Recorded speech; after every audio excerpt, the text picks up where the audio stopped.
بسم الله الرحمن الرحيم يوم تبيض وجوه وتسود وجوه فأما الذين اسودت وجوههم أكفرتم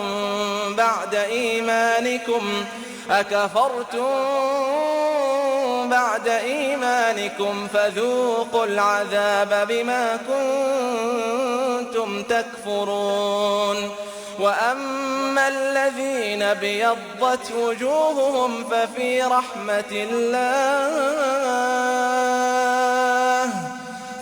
رحمة الله هم فيها خالدون.